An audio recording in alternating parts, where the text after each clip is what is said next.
Very very good morning to all of you.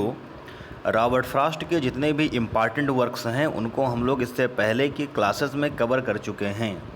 आप लोग exam के पॉइंट ऑफ व्यू से रॉबर्ट फ्रॉस्ट की जो बायोग्राफिकल इन्फॉर्मेशन है जो मैंने आप लोगों को अवेलेबल कराया है उसको अच्छे से कंफर्म कर लीजिएगा। इसके साथ ही साथ stopping by woods on a snowy evening, road not taken, mending wall, birches जैसे जो ये वर्क हैं जिनको मैंने इससे पहले की क्लासेस में कंफर्म कराया है, कवर कराया है, उसको आप लोग अच्छे से कवर कर लीजिएगा। क्योंकि stopping by woods on a snowy evening, road not taken, mending wall और जो ये बर्चेस का वर्क है रॉबर्ट फ्रॉस्ट का, एग्ज़ाम में क्वेश्चन यहीं से पूछे जाते हैं। कोई भी एग्ज़ाम हो जहाँ पर रॉबर्ट फ्रॉस्ट से क्वेश्चन पूछा जाता है। तो कुछ और भी जो रिमेनिंग वर्क हैं रॉबर्ट फ्रॉस्ट के, उनका एक ओवरव्यू जो है वो मैं आप लोगों को कंफर्म करा दे रहा हूँ, आप लोग कवर कर लीजिएगा। रॉबर्ट फ्रॉस्ट का वर्क है, वर्क का नेम है आफ्टर एप्पल पिकिंग। जो ये वर्क है वो पब्लिश हुआ था। रॉबर्ट फ्रॉस्ट की पोएम्स का जो कलेक्शन आया है जिसका नेम है नॉर्थ ऑफ बॉस्टन, जो कि 1914 में आया था। इसी कलेक्शन में जो ये पोएम है आफ्टर एप्पल पिकिंग ये पब्लिश हुई थी। जो ये पोएम है वो डिस्क्राइब करती है न्यू इंग्लैंड लाइफ को डिस्क्राइब करती है। न्यू इंग्लैंड जो है वो इंग्लैंड का ही पार्ट है, इंग्लैंड का ही एरिया है। तो आटम के सीज़न में न्यू इंग्लैंड की जो लाइफ है, वहाँ का जो पैस्टोरल सीन है, वहाँ का जो ग्रामीण जीवन है, वहाँ का जो ग्राम्य जीवन है, उसको डिस्क्राइब कर रही है ये पोएम आफ्टर एप्पल पिकिंग। इस पोएम की जो मेन थीम है वो है स्लीप और ड्रीमिंग। यहाँ पर जो स्पीकर है उसने दिन भर काम किया है, उसने पेड़ों से एप्पल को पिक किया है, सेब को तोड़ा है, अब वो थक गया है, अब वो सोना चाहता है और ड्रीम देखना चाहता है। तो इस पोएम की जो मेन थीम है वो स्लीपिंग और ड्रीमिंग है। देखिएगा इस पोएम में होता क्या है। इस पोएम का जो स्पीकर है उसने फिनिश्ड कर दिया है, उसने कंप्लीट किया है। एक ऑर्डिनरी डे, एक सामान्य सा दिन ऑफ एप्पल पिकिंग, सेब तोड़ने के साथ साथ। मतलब इस पोएम का जो स्पीकर है उसने दिन भर सेब तोड़े हैं, एक सीढ़ी लगा करके, एक लैडर लगा करके पेड़ों से उसने सेब तोड़े हैं। पहले उसे सेब तोड़ना बहुत ही ज़्यादा इंटरेस्टिंग लगता था। सेब तोड़ने का जो वर्क है वो पहले उसे बहुत ही ज़्यादा अट्रैक्ट करता था। लेकिन स्पीकर ने अब जब सेब तोड़े हैं, दिन भर सेब तोड़े हैं, तो उसके बाद में वो थक चुका है और अब वो स्लीप करना चाहता है और ड्रीमिंग करना चाहता है। देखिएगा यहाँ पर मैंने मेंशन भी कर दिया है कि स्पीकर जो है वो टायर्ड, थक चुका है आप वर्क से एंड एक्सपीरियंस आप पिकिंग एप्पल टू। सेब को तोड़ने का जो उसका एक्सपीरियंस है, सेब को तोड़ने का जो उसका वर्क है, उससे जो स्पीकर है वो थक चुका है। नाउ ही फील्स ड्राउजी, अब उसको नींद आ रही है, अब उसको निद्रा आ रही है, थोड़ा थोड़ा उसको नींद फील हो रही है। इस पोएम में जो एप्पल है वो सिंबोलाइज कर रहा है, ड्रीम को सिंबोलाइज कर रहा है और डिज़ायर को सिंबोलाइज कर रहा है, जिसको कोई भी पर्सन जो है वो देखता है, जिसको कोई भी पर्सन चाहता है। यहाँ पर इस वर्क में एप्पल जो है वो ड्रीम और डिज़ायर को सिंबोलाइज कर रहा है और एप्पल को तोड़ने का जो वर्क है वो सिंबोलाइज कर रहा है, उस एक्ट को सिंबोलाइज कर रहा है, उस काम करने को सिंबोलाइज कर रहा है जिससे कि हम डिज़ायर को, जिससे कि हम ड्रीम को प्राप्त करते हैं। तो आप लोग कंफर्म रखिएगा कि इस पोएम में जो एप्पल है वो सिंबोलाइज कर रहा है, जो हमारी ड्रीम होती हैं, जो हमारी डिज़ायर होती हैं, उनको एप्पल सिंबोलाइज कर रहा है और एप्पल तोड़ने का जो काम है वो सिंबोलाइज कर रहा है ड्रीम और डिज़ायर को प्राप्त करने को। तो इस तरीके से ये पोएम जो है एप्पल पिकिंग वो कंफर्म हो गई है। अब इसके बाद में रॉबर्ट फ्रॉस्ट की पोएम्स के जो कलेक्शन पब्लिश हुए हैं उनका ओवरव्यू आपको लेना है। उस कलेक्शन से पोएम्स को कंफर्म करने की ज़रूरत बिल्कुल भी नहीं है। तो यहाँ पर मैंने एक पोएम्स का कलेक्शन रखा है अ बॉयज़ विल। ये कलेक्शन 1913 में आया था। रॉबर्ट फ्रॉस्ट की पोएम्स का कलेक्शन है और ये फर्स्ट पोएटिक कलेक्शन है रॉबर्ट फ्रॉस्ट की पोएम्स का जो कि कॉमर्शली, जो कि पब्लिकली पब्लिश हुआ था। इस कलेक्शन की जो ये टाइटल है अ बॉयज़ विल, इस टाइटल को डिराइव किया है रॉबर्ट फ्रॉस्ट ने लॉन्गफेलो, जो कि एक अमेरिकन पोएट हुआ है। उसकी एक पोएम आई थी, पोएम का नेम था माई लास्ट यूथ। तो यहाँ पर H.W. लॉन्गफेलो अमेरिकन पोएट की एक पोएम है जिसका नेम है माई लास्ट यूथ। वहीं से रॉबर्ट फ्रॉस्ट ने अपनी इस पोएम्स के कलेक्शन की टाइटल अ बॉयज़ विल को डिराइव किया है। इस कलेक्शन का जो इंट्रोडक्शन है, इस कलेक्शन को इंट्रोड्यूस किया है एज़रा पाउंड ने, जो कि एक अमेरिकन क्रिटिक और अमेरिकन राइटर होता है। रॉबर्ट फ्रॉस्ट ने अपनी पोएम्स के इस कलेक्शन को डेडिकेट किया था, अपनी वाइफ एलिनोर को डेडिकेट किया था। और रॉबर्ट फ्रॉस्ट ने इस बात को एडमिट किया है कि इस बुक में मोस्ट ऑफ दी पोएम्स जो हैं वो ऑटोबायोग्राफिकल हैं, जो कि रॉबर्ट फ्रॉस्ट की लाइफ के बारे में हमें जानकारी दे रही हैं। जो ये कलेक्शन है अ बॉयज़ विल, इस कलेक्शन में जो मेन थीम्स हैं वो है नोस्टाल्जिया। नोस्टाल्जिया का मतलब होता है पुरानी यादें, बचपन में खो जाना, पुरानी यादों में खो जाना, दैट इज़ नोस्टाल्जिया। स्टोइसिज्म का मतलब होता है वैराग्य होता है, मतलब कोई फ़र्क हमारे ऊपर नहीं पड़ता है, चाहे दुख हो चाहे सुख हो। इस तरह की कंडीशन को हम स्टोइसिज्म कहते हैं। और इसके साथ ही साथ यहाँ पर जो राइटर है वो फील कर रहा है, यूनिफिकेशन को फील कर रहा है, सीजन्स के साथ में यूनिफिकेशन और कंट्री साइड लाइफ के साथ में यूनिफिकेशन उसको भी फील कर रहा है। तो ये सारी सर्टेन थीम्स हैं जो कि इस कलेक्शन ऑफ बॉयज़ विल की पोएम्स में देखी जाती हैं। अब जो ये कलेक्शन है, इस कलेक्शन की मेजर पोएम्स को मैंने यहाँ पर मेंशन किया है। वैसे इस कलेक्शन में पोएम तो बहुत सारी हैं, लेकिन इस कलेक्शन की मेजर पोएम्स को मैंने मेंशन किया है जो कि टाइटल बेस्ड क्वेश्चन के लिए इम्पॉर्टेंट हो सकता है। इसमें पोएम है the tuft of flower, mowing जो कि एक सोनेट है, माई बटरफ्लाई, रिविलेशन और रिलेक्टेंस, ये यहाँ पर मेजर पोएम हैं इस कलेक्शन की। अब हम लोग नेक्स्ट कलेक्शन की तरफ बढ़ते हैं। रॉबर्ट फ्रॉस्ट की पोएम्स का एक कलेक्शन आया था जिसका नेम था वेस्ट रनिंग ब्रूक। ये 1923 में आया था, रॉबर्ट फ्रॉस्ट की पोएम्स का कलेक्शन था। यहाँ पर ब्रूक का मतलब होता है छोटी सी नदी होता है, रनिंग का मतलब बहने वाली, वेस्ट का मतलब वेस्ट दिशा की तरफ। देखिएगा जो न्यू इंग्लैंड है, इंग्लैंड कहते हैं, वहाँ पर एक छोटी सी नदी है जो कि वेस्ट की तरफ फ्लो करती है।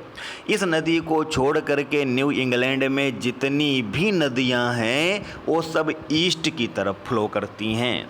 मतलब इंग्लैंड का जो एरिया है न्यू इंग्लैंड, वहाँ से गुजरने वाली जो नदियाँ हैं उसमें से केवल एक नदी छोटी सी है जो वेस्ट की तरफ बहती है। उसको छोड़कर जितनी भी नदियाँ हैं वो ईस्ट की तरफ फ्लो करती हैं, वो ईस्ट की तरफ बहती हैं। सेम इसी तरीके से यहाँ पर जो स्पीकर है, जो राइटर है, जो पोएट है, वो ट्रस्ट करता है अपने आप को, कॉन्ट्रैरी जाने को ट्रस्ट करता है। मतलब लिटरेचर के जो राइटर हैं, जो सेम पाथ को फॉलो करते रहे हैं, सेम वे को लिटरेचर में फॉलो करते रहे हैं, उस वे को वो फॉलो ना कर करके कुछ डिफरेंट करना चाहता है, कुछ डिफरेंट वेज़ को फॉलो करना चाहता है। जिस तरीके से न्यू इंग्लैंड में केवल एक नदी वेस्ट की तरफ बहती है, बाकी सभी नदियाँ ईस्ट की तरफ बहती हैं, सेम इसी तरीके से पोएट जो है वो लिटरेचर में और सभी राइटर्स के वेज़ को फॉलो करते हुए ना खुद अपने एक अलग रास्ते पर लिटरेचर में चलना चाहता है। जो ये वॉल्यूम है, जो ये पोएम का कलेक्शन है, इस कलेक्शन की वजह से रॉबर्ट फ्रॉस्ट को कहा जाता है होम स्पन फिलॉसफर कहा जाता है। होम स्पन फिलॉसफर का मतलब डोमेस्टिक फिलॉसफर होता है, मतलब जिसकी दार्शनिकता जो है वो ग्रामीण जीवन पर, घरेलू जीवन पर, साधारण लाइफ पर आधारित है, उसको हम होम स्पन फिलॉसफर कहते हैं। तो इस कलेक्शन की वजह से रॉबर्ट फ्रॉस्ट को होम स्पन फिलॉसफर भी बोला जाता है। जो ये कलेक्शन है वेस्ट रनिंग ब्रूक, इस कलेक्शन की जो मेजर पोएम्स हैं उनको मैं डिस्कस कर रहा हूँ। It is soldier, a sonnet है। वेस्ट रनिंग ब्रूक जो कि कलेक्शन का नाम भी है और इस कलेक्शन में ये टाइटल पोएम भी है। नेक्स्ट वर्क है एक्वेंटेड विद द नाइट। ये जो वर्क मैंने मेंशन किए हैं वो इस कलेक्शन में पाए गए हैं, रॉबर्ट फ्रॉस्ट के वर्क हैं। अब हम लोग नेक्स्ट कलेक्शन की तरफ बढ़ते हैं। रॉबर्ट फ्रॉस्ट की पोएम का एक कलेक्शन और आया था जिसका नेम था अ फर्दर रेंज नेम था। 1936 में ये कलेक्शन आया था। ये भी कलेक्शन ऑफ पोएम्स है और रॉबर्ट फ्रॉस्ट को इस कलेक्शन ऑफ पोएम्स के लिए 3rd नंबर का पुलिट्ज़र प्राइज़ भी मिला था। जो ये कलेक्शन है पोएम्स का, इसको 6 पार्ट्स में डिवाइड किया गया है और हर पार्ट्स में कुछ पोएम्स रखी गई हैं। तो यहाँ पर कौन कौन सी पोएम रखी गई हैं, कौन से पार्ट्स में, ये इम्पॉर्टेंट नहीं है, लेकिन आप फर्दर रेंज को जो 6 पार्ट में डिवाइड किया गया है वो कौन कौन सी हैं उनको मैं मेंशन कर दे रहा हूँ। Taken doubly, taken singly, 10 mills, the outlands, build soil, 6 parts हैं जिसमें इस कलेक्शन ऑफ फर्दर रेंज को कंपाइल्ड किया गया है। अब इसके बाद में नेक्स्ट कलेक्शन की तरफ चलते हैं। रॉबर्ट फ्रॉस्ट की पोएम्स का एक कलेक्शन और भी आया था जिसका नेम था द विटनेस ट्री, 1942 में आया था। ये भी कलेक्शन ऑफ पोएम्स है। इस कलेक्शन ऑफ पोएम्स में मोस्ट ऑफ दी पोएम्स जो हैं वो शॉर्ट लिरिक्स हैं, वो छोटी छोटी कविताएं हैं। रॉबर्ट फ्रॉस्ट को इस पोएम्स के कलेक्शन के लिए 4th नंबर का पुलिट्ज़र प्राइज़ भी मिला था। इस कलेक्शन की जो मेजर पोएम हैं the gift outright, a question और द सिल्कन टेंट हैं। नेक्स्ट पोएम के कलेक्शन की तरफ हम लोग बढ़ते हैं। रॉबर्ट फ्रॉस्ट की पोएम्स का एक कलेक्शन और भी आया था जिसका नेम था इन दी क्लियरिंग, ये 1962 में आया। ये विषय है और इस कलेक्शन में एक पोएम है जिसका नेम है for John F Kennedy his inauguration. जो ये पोएम है, इस पोएम को रॉबर्ट फ्रॉस्ट ने लिखा था कि अमेरिका के प्रेसिडेंट जॉन एफ कैनेडी का जब इनॉग्रेशन होगा तब वो इस पोएम को रीड करेगा, तब वो इस पोएम को पढ़ेगा। तो इस तरीके से रॉबर्ट फ्रॉस्ट की पोएम्स का कलेक्शन जो है वो तो कंफर्म होता है। अब रॉबर्ट फ्रॉस्ट के 2 मेजर प्लेज के मैंने नेम दिया है, ना तो यहाँ पर स्टोरी ना तो कैरेक्टराइजेशन, कुछ भी कंफर्म करने की नीड नहीं है, बस सिंपली कंफर्म रखना है कि रॉबर्ट फ्रॉस्ट के प्लेज के नेम क्या हैं। तो रॉबर्ट फ्रॉस्ट का एक प्ले आया था जिसका नेम था अ मास्क ऑफ रीज़न था। ये एक 1 एक्ट प्ले था और ये पोएम डील करता है, ये प्ले डील करता है जॉब की स्टोरी को। जॉब एक कैरेक्टर है जो कि बिब्लिकल कैरेक्टर है, बाइबिल में पाया जाता है। तो बाइबिल की कहानी से डील करता हुआ प्ले है अ मास्क ऑफ रीज़न। यहाँ पर रॉबर्ट फ्रॉस्ट जो है वो जस्टिफाई करना चाहता है God's ways to man, means ईश्वर का जो रास्ता है मनुष्यों के लिए कि मैन जो है, ह्यूमन बीइंग जो है वो गॉड तक कैसे पहुँचे, कौन से रास्तों को फॉलो करते हुए वो गॉड तक पहुँचे। तो यहाँ पर गॉड्स के जो वेज हैं ह्यूमन बीइंग के लिए उसको जस्टिफाई कर रहा है Robert Frost in the same way as John Milton justified the God's ways to man in Paradise Lost. जिस तरीके से जॉन मिल्टन गॉड के वेज को ह्यूमन बीइंग के लिए जस्टिफाई कर रहा है पैराडाइज लॉस्ट में, सेम इसी तरीके से रॉबर्ट फ्रॉस्ट कर रहा है जस्टिफाई अपने play a mask of reason में। नेक्स्ट प्ले है आ मास्क ऑफ मर्सी। जो ये प्ले है वो मिल्टन का जो वर्क पैराडाइज रिगेन है उससे इन्फ्लुएंस्ड है। तो इस तरीके से रॉबर्ट फ्रॉस्ट जो है, रॉबर्ट फ्रॉस्ट की इम्पॉर्टेंट पोएम्स का टेक्स्ट भी हमने कंफर्म कर लिया है। रॉबर्ट फ्रॉस्ट की पोएम्स के कलेक्शन कौन कौन से आए हैं, रॉबर्ट फ्रॉस्ट के प्लेस का नेम क्या है, रॉबर्ट फ्रॉस्ट की बायोग्राफी क्या है, इन सारे पॉइंट्स को हमने कवर कर लिया है। तो आज की क्लास में रॉबर्ट फ्रॉस्ट हमारा कंप्लीट होगा। नेक्स्ट राइटर को हम लोग स्टार्ट करेंगे। आज की ही क्लास में रॉबर्ट फ्रॉस्ट के लिए कुछ इम्पॉर्टेंट रिमार्क्स जो हैं वो मैं यहाँ पर डिस्कस कर दे रहा हूँ। ये कुछ इम्पॉर्टेंट रिमार्क्स हैं रॉबर्ट फ्रॉस्ट के लिए। रॉबर्ट ग्रेव्स एक राइटर और क्रिटिक हुआ है। उसने रॉबर्ट फ्रॉस्ट के लिए कहा था, द ट्रुथ इज़ दैट, सच्चाई यह है, Frost was the first American who could be honestly reckoned a master poet by world standards। Robert Graves ने कहा था कि सच्चाई यह है कि Robert Frost first American poet है, फर्स्ट अमेरिकन राइटर है जिसको ईमानदारी पूर्वक हम विश्व साहित्य के स्टैंडर्ड के हिसाब से मास्टर पोएट कह सकते हैं। एक राइटर और क्रिटिक हुआ है गोरहम मंसन। उसने कहा था रॉबर्ट फ्रॉस्ट को the purest classical poet of America today, कहा था कि आजकल का जो अमेरिका है उसका purest classical poet Robert Frost है। जो कैनेडी है, जो कि अमेरिका का प्रेसिडेंट हुआ था, उसने रॉबर्ट फ्रॉस्ट के लिए कहा था कि this life and his art, means Robert Frost की जो लाइफ है, रॉबर्ट फ्रॉस्ट का जो जीवन है, रॉबर्ट फ्रॉस्ट का जो आर्ट है, summed up the essential qualities of the new England. England का जो न्यू इंग्लैंड वाला एरिया है, उस न्यू इंग्लैंड के एरिया की जो एसेंशियल क्वालिटीज़ हैं, जो फीचर्स हैं, जो विशेषताएं हैं, उनको समड करते हुए हम रॉबर्ट फ्रॉस्ट की लाइफ और रॉबर्ट फ्रॉस्ट के आर्ट में देख सकते हैं। तो ये कुछ इम्पॉर्टेंट रिमार्क्स हैं जिनको भी मैंने डिस्कस कर दिया है। तो आज की क्लास के लिए इतना ही।